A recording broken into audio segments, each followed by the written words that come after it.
I'm Jim Collison, and live from the Gallup campus in Studio B here in Omaha, Nebraska. This is Gallup's Called to Coach, recorded on December 3rd, 2018.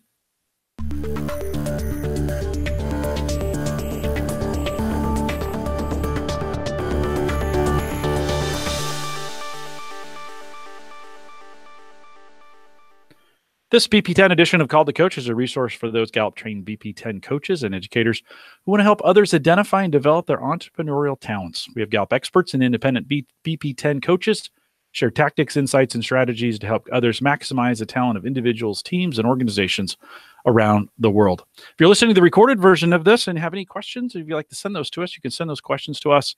Just send us an email, coaching@gallup.com. And don't forget to visit the Gallup Strength Center, just gallupstrengthcenter.com for all your Clifton Strengths coaching resources and training needs. You can also catch the video on both streaming and downloadable audio for offline listening. It's available on our coach's blog.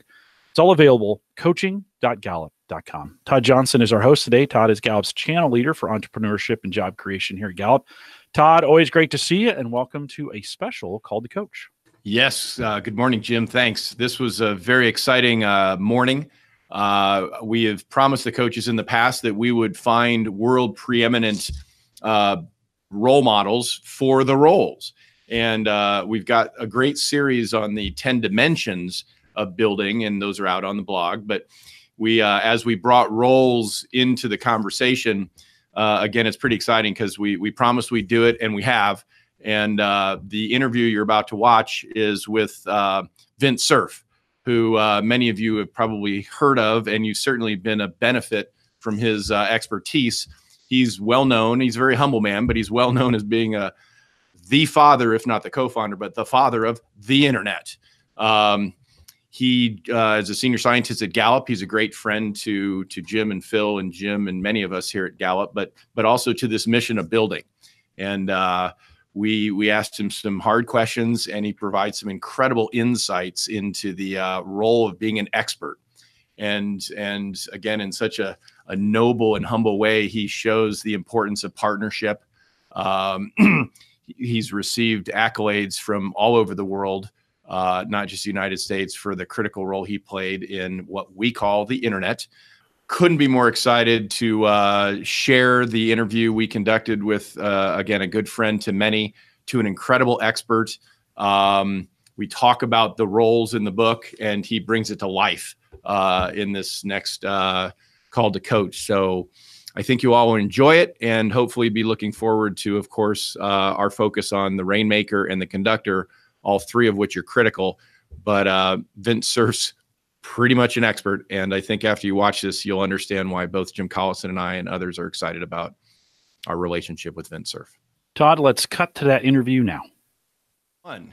Vint Cerf, it's great to have you here on the riverfront. We've arranged for some snow right behind you in the window, and super excited about having you with us, and your energy, your insights, and certainly this conversation. Thank you. Good morning. Well, not at all. Thank you very much for sharing some time with me. I have to say, as long as I don't have to shovel that white stuff, I'll be happy to just look at it. We have people for that. We have people for that.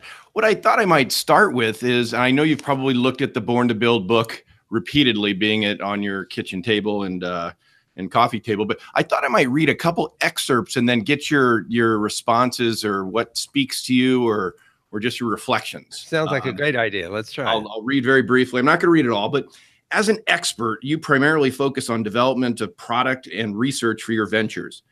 It's important to be the best in your field.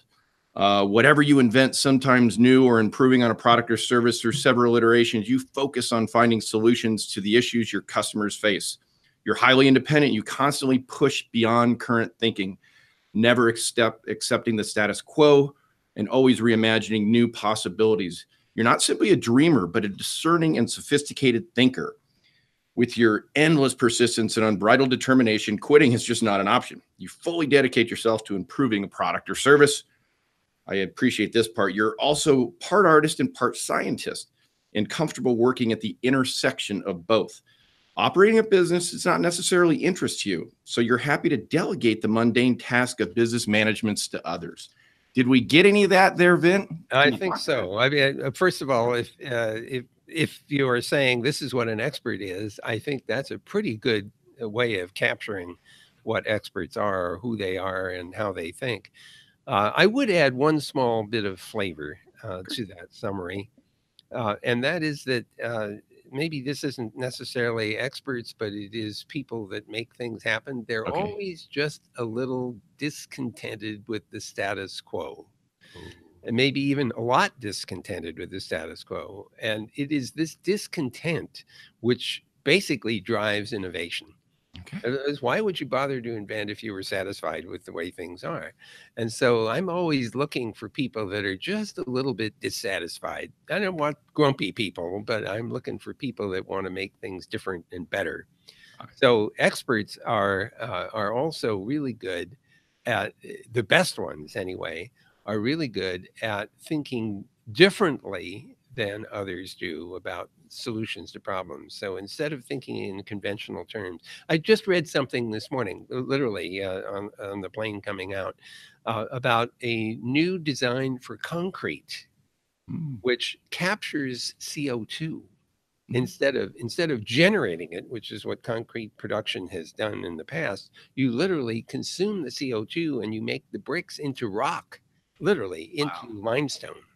And so you're doing a big favor by capturing the CO2, which is carbon capture in a building material Yeah. that will last for a long time. So this kind of rethinking of how to solve a problem is what I find very attractive. At Google, where I work, we see the same thing. And by the way, we see this at Gallup as well. We see people who are not satisfied with the way things are and see how things could be different and better. They're also willing to try things out that don't work. Okay.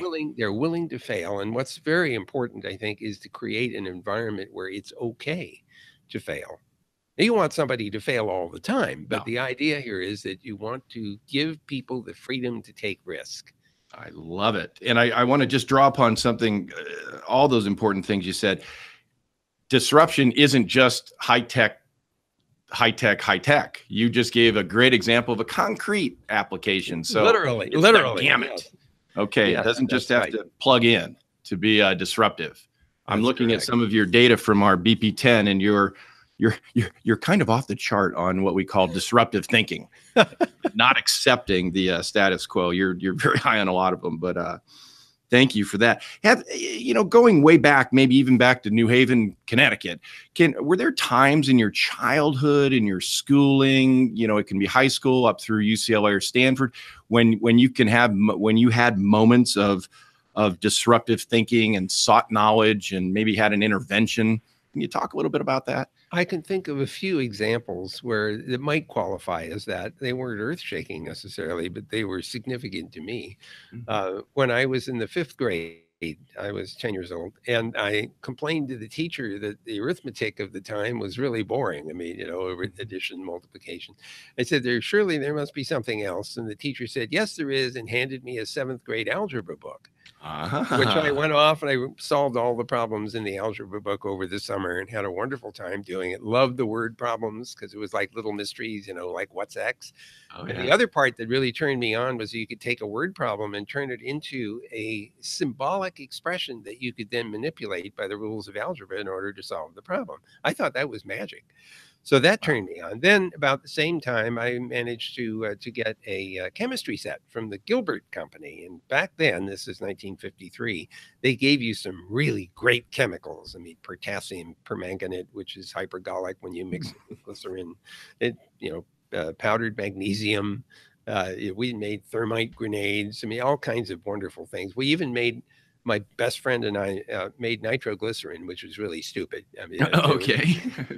We could have. Note to viewer: don't make nitroglycerin. Right. Do not do this at home. But the thing that I found so fascinating about chemistry is that you could try these what if things. I mean, what happens if I mix this and that? What happens? And then you could go back and ask yourself, why did that happen? And you start doing the chemical equations and try to figure this out. So I'm not claiming that I figured out the chemical equations at age 10. Mostly I was what if. But later in high school, I loved chemistry because we had a chance to understand what might be going on, make predictions. So those are some examples of moments when I got to help to think different I love it. And again, such a critical point is we saw this, or you certainly saw it in yourself, hopefully others around you early. It wasn't, up till the point that, again, you're very well known for being the father of the internet. I know there were many hands involved. Yes, right. There are many. I am only one of the fathers, but I'm very happy that I had a role to play. Well, and in 1997, I believe President Clinton awarded you and your partner Bob Kahn the U.S. National Medal of Technology. I'd love you to tell us a little bit about that partnership. We know that building is such, partnerships are so critical. I don't have the benefit of knowing Dr. Kahn, but you certainly claim him as an important partner on the journey. Indeed. Talk to us about that. Well, Bob and I have now known each other roughly since 1969, and so it'll be 50 years coming up next year.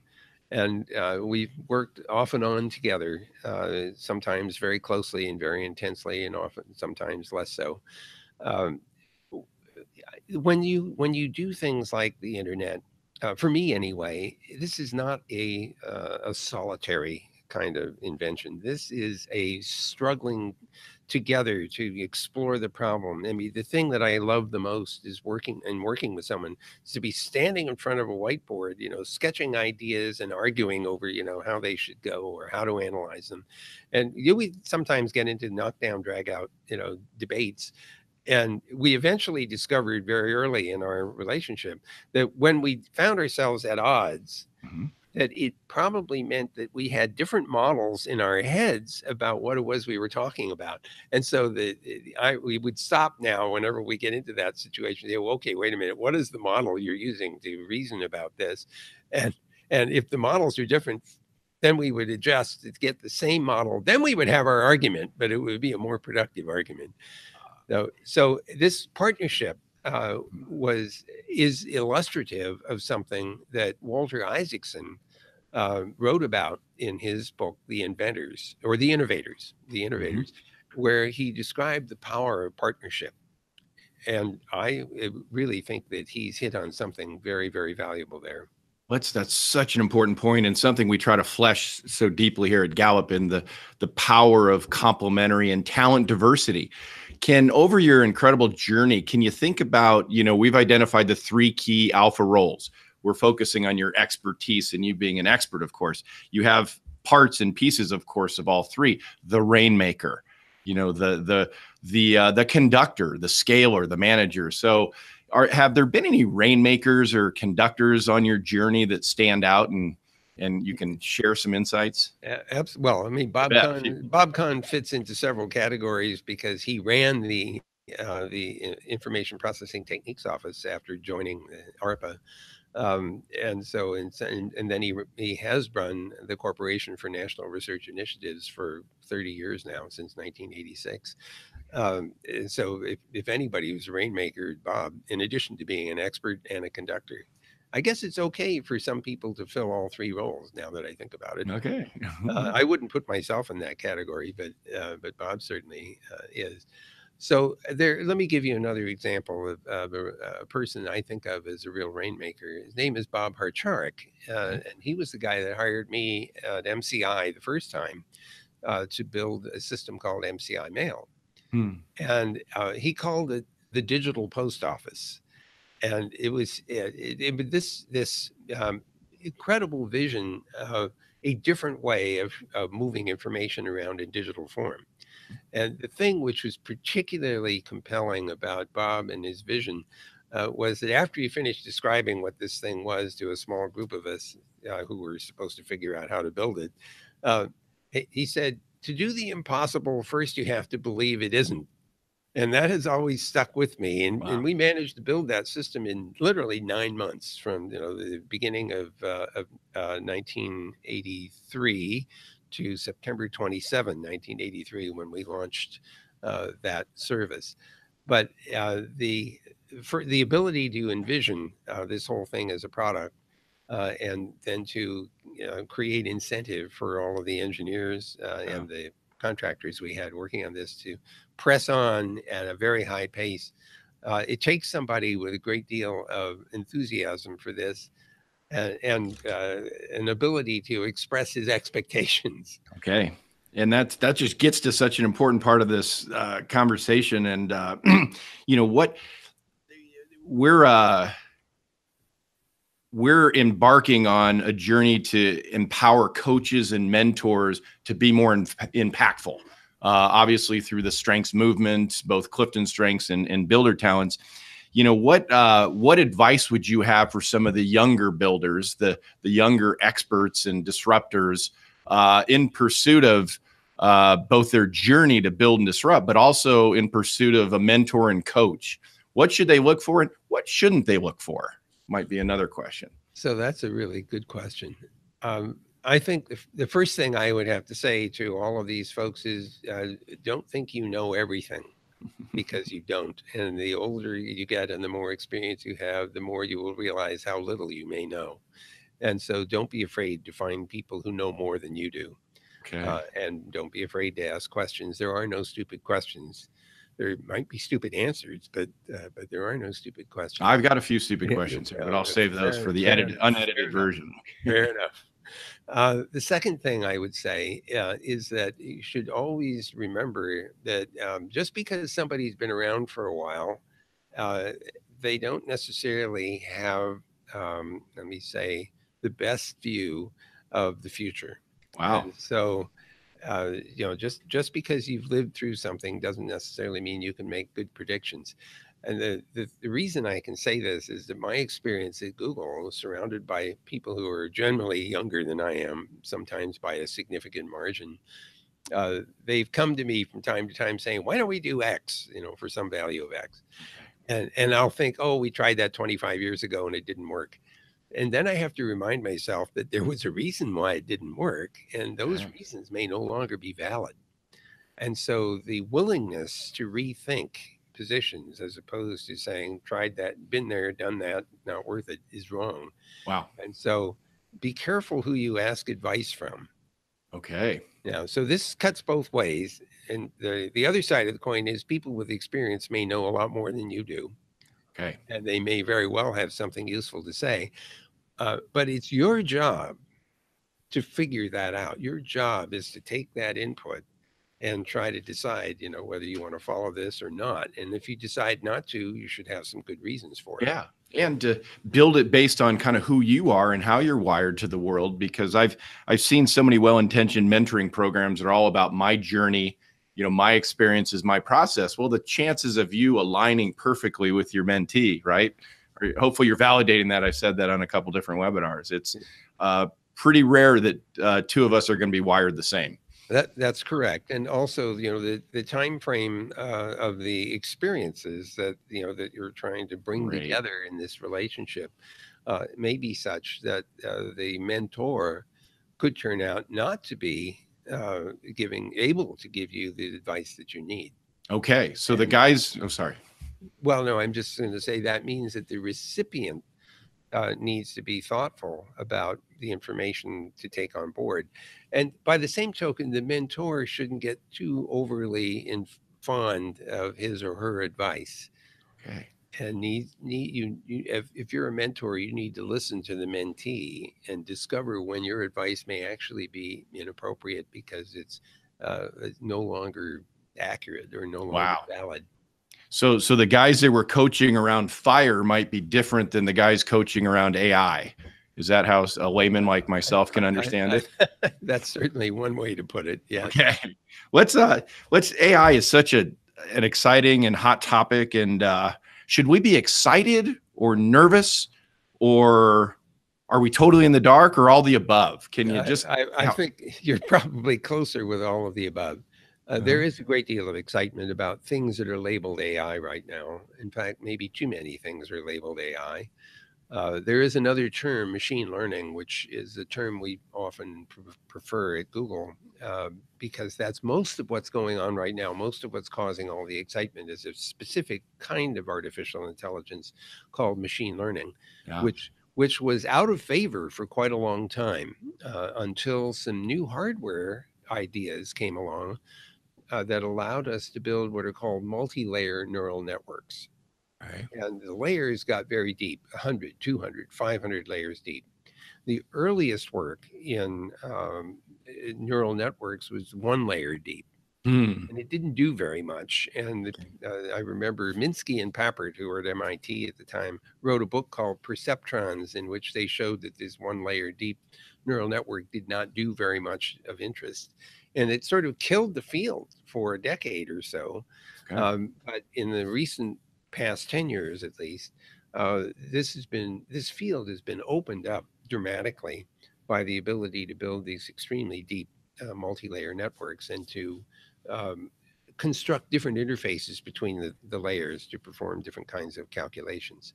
Okay. So machine learning is a very powerful tool, but it's brittle. It doesn't always work. Brittle. And the problem we have is that when we don't always know how to predict when it isn't going to work. And so one of the things you worry about is that if you rely on a machine learning system that's been trained with a certain data set, and then it's presented with decisions to make or classifications to identify, is this a cancerous cell or is this not a cancerous cell? Is this a dog or a cat or a kangaroo? And we need to be prepared for it to not work properly from time to time. And then the question will be, okay, if it doesn't work the way we expect it to, how much damage can that do? Wow. And so now we get to this question of how much should I trust these things? How much autonomy should I give the software that uses these techniques? And what feedback mechanisms do I need to protect myself from brittle failures? So this calls for a certain degree of caution in the application of these technologies, even though I will say that some of the results have been utterly dramatic in terms of speech recognition, speech understanding, language translation, classification of images, playing Go and winning. There's an amazing variety of things that these systems have been able to demonstrate, but they are not the same as what is called artificial general intelligence. Okay. And so I don't know if we have time to discuss that, but it's important for us not to confuse the machine learning algorithms and their relatively deep and narrow character to the more general notion of general intelligence that we associate with human beings. Okay. Wow. Thank you. I think I'm excited, nervous, and totally in the dark. So maybe all the above is correctly. Hey, Jim, Todd, can you join us? Let me ask you, Vint, you almost described a human being there when you were talking about the brittleness of this, right? Sometimes not dependable, sometimes not the right answer. Sometimes we have to kind of watch for it. When we think about our human staff and what we have to do with them, that's very familiar, right? Is that because it's smarter, or is that just because we still have more to learn? I think that the brittleness that we see in the machine learning algorithms are a consequence of literally certain specifics of the way in which machine learning and neural networks function. To the extent that humans are also capable of making mistakes, we should be thoughtful about both of these categories. Humans, on the other hand, have some abilities that the machine learning systems have not exhibited. If we have a moment, I could give you an example. Yeah, please. One example would be great. Yeah. So I want you to think about a table for a moment. What is it that makes a table useful? What is it that makes a table a table? Well, in the absolute sense, a table is a flat surface perpendicular to the gravitational field. Most people probably don't think of it that way. But what's interesting is that when we see the example of a table for the first time, we very quickly intuit exactly that. Maybe we wouldn't use those terms, but that's exactly what it is.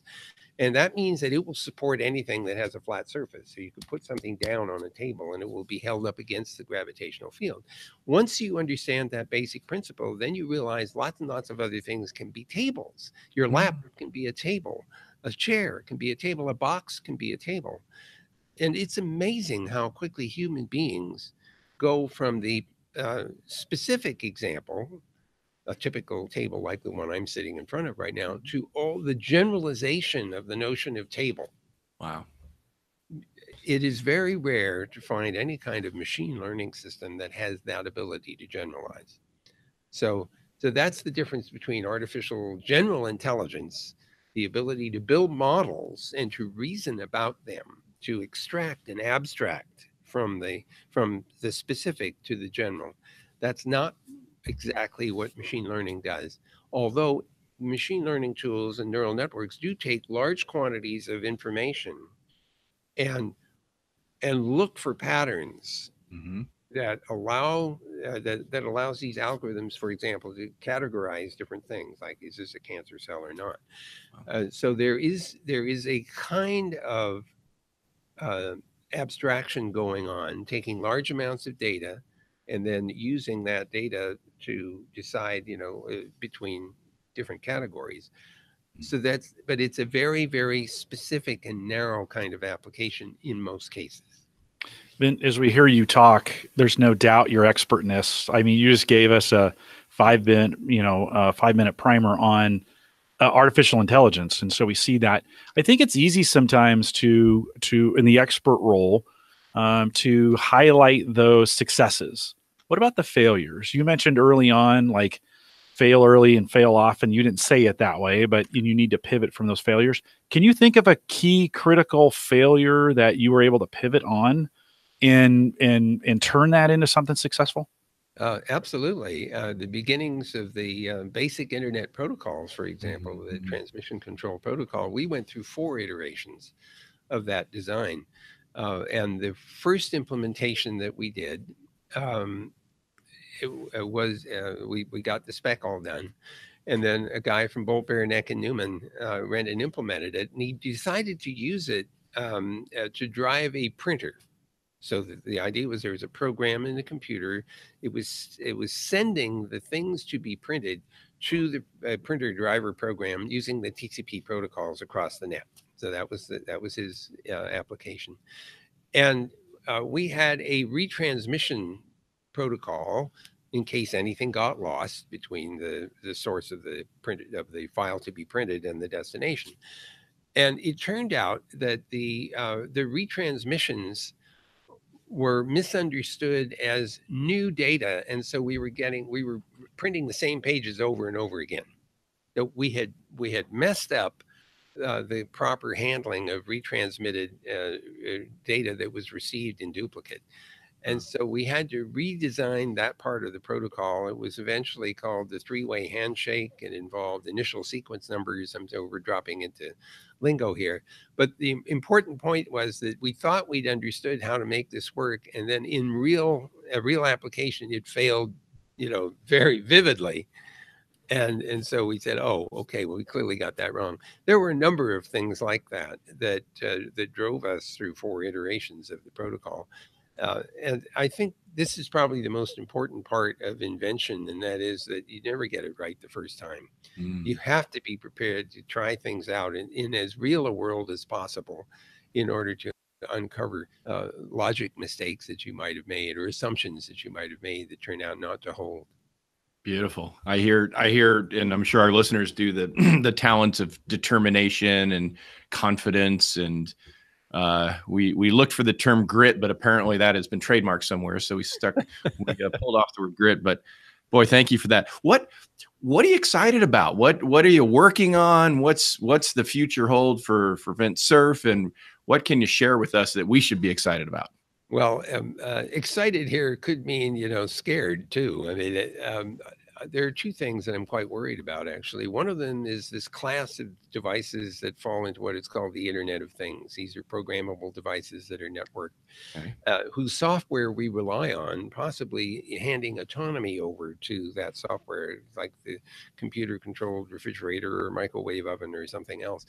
And the reason that I am concerned is that people who make these devices will often have the model, I want to get the device into the hands of the consumer as quickly as possible, take their money, and then never deal with them again. Okay. And the problem with that particular attitude is that because it's software and because nobody knows how to write software that doesn't have any bugs, that's a shortcoming in the computer science field. There are almost always bugs that need to be fixed. And so somebody that sells you a program-controlled or programmable device should, in theory and ethically, be there to fix bugs. So some people don't want to; they just want to take your money and run. I worry about the need to update the software, either to fix bugs or to take advantage of the possibility that you can make the device do more things than it could in its initial release. But then you get into the problem of how to make sure that the device doesn't ingest a piece of malware from somebody that wants to take over control of your refrigerator or your microwave oven. And typically, these people don't really want to mess up the refrigerator or the oven. What they want to do is use its compute cycles and its communications capability for their purposes. So you might have a compromised refrigerator, which is part of a botnet, which is generating spam in addition to keeping your ice cream frozen. And so you don't notice that the refrigerator is malfunctioning because it isn't from your point of view, but it has become part of a botnet and is being used, its functional capabilities being used for nefarious purposes. We don't want that. And so there are all kinds of issues associated with populating our private world, our households and our offices and our manufacturing plants with computer controlled and programmable equipment if we don't pay a lot of attention to reliability, safety, privacy, security, and the resistance to attack. So I worry about the billions of devices that are going to be out there that are potentially vulnerable. So that's the first worry. Wow. Well, I'm worried now as well. The intersection of free enterprise and ethics and functionality, and then of course you overlay dimensions of time versus commercialism versus the pressure from Wall Street and or whoever owns your stock is going to be a pretty fascinating phenomena. It really is. And at some point, I think that there will be pressure for companies to stand behind their products to say that suppose that somebody puts a product in the house that's supposed to last for several decades, like a heating, ventilation, and air conditioning system, or a water heater or something else, but it has software in it, then the party that makes that stuff should be making provision for support and maintenance for a significant period of time. And companies that choose not to do that because they're out to make a quick profit might eventually fall out of favor because they didn't stand behind their product and its software. Wow. That's a lot to think about. Thank you so much for spending time. You've been a part of the strengths movement since inception in many capacities. We thank you for your guidance as we're on this journey. Of course, as you know, we've shifted from the focus on pure entrepreneurship because some people confuse that in the coasts and databases and no revenue, et cetera. So we're changing the national dialogue to what are you building? The building mentality. And I loved your concrete example earlier, and there's so many others that could be technology driven, but might not be. What advice would you give to the even to Gallup and in terms of our movement around identifying and celebrating the builders and obviously with a talent undercurrent, because that's who we are and what we do, the recurring patterns of productive thought to build. What advice would you give us? Well, I can tell you one thing that I wish you could tackle. I mean, Gallup has done some remarkable things about helping people discover their own talents and capabilities. And the discovery that you have entrepreneurial talent, that you're a builder, is an important discovery. And there are not very many, in the population. I think Jim Clifton estimated something like 1 out of 15,000 people really has what it takes to be a builder. Yeah. But here's something I would like Gallup to tackle. Okay. If we look at the current American scene, this is a place where capitalism has been a very important part of our history. We see enormous wealth disparities in the population. And one of the things that Gallup does that most other companies don't do is to make sure that the company is owned by the same people that make the company valuable, the people who work there. Wow. That's not true for most businesses. They have shareholders, they have owners, and they have workers. And I realize this is starting to sound like Marxist dialogue. You're in a safe place. But I believe that Gallup has successfully melded together those two states, so to speak. It's kind of like quantum computing, where you can be in two states at the same time. You should be a worker and an owner at the same time. And at Gallup, you can do that because it's a an employee-owned company. There are only a few. SAIC used to be, but then it went public. The problem with the current notion, as I see it, of ownership is that the owners don't necessarily do anything to contribute to the company other than contributing capital. Yeah. Wow. And the capital does not make the company. Mm-hmm. What makes the company are the people who make it work, the ones who bring their ideas to the company, the ones who figure out how to do things.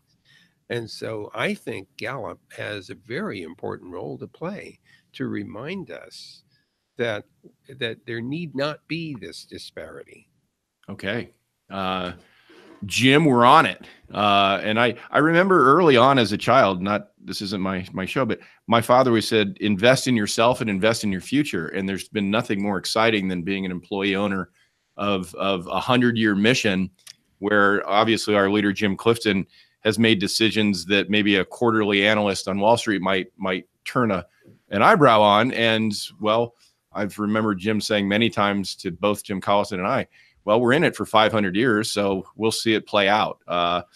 Thank you for recognizing the special structure. And I say seriously, we'll work on making that much more of the fabric of building as we kind of re-energize the builder movement and mentality.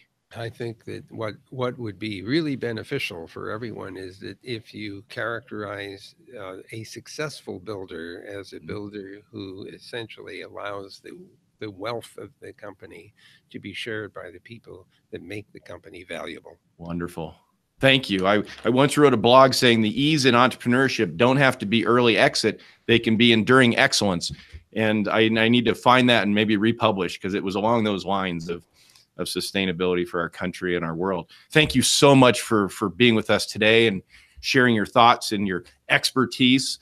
Obviously, the viewers can see why both Jim and I were so excited when you took the opportunity to share with us.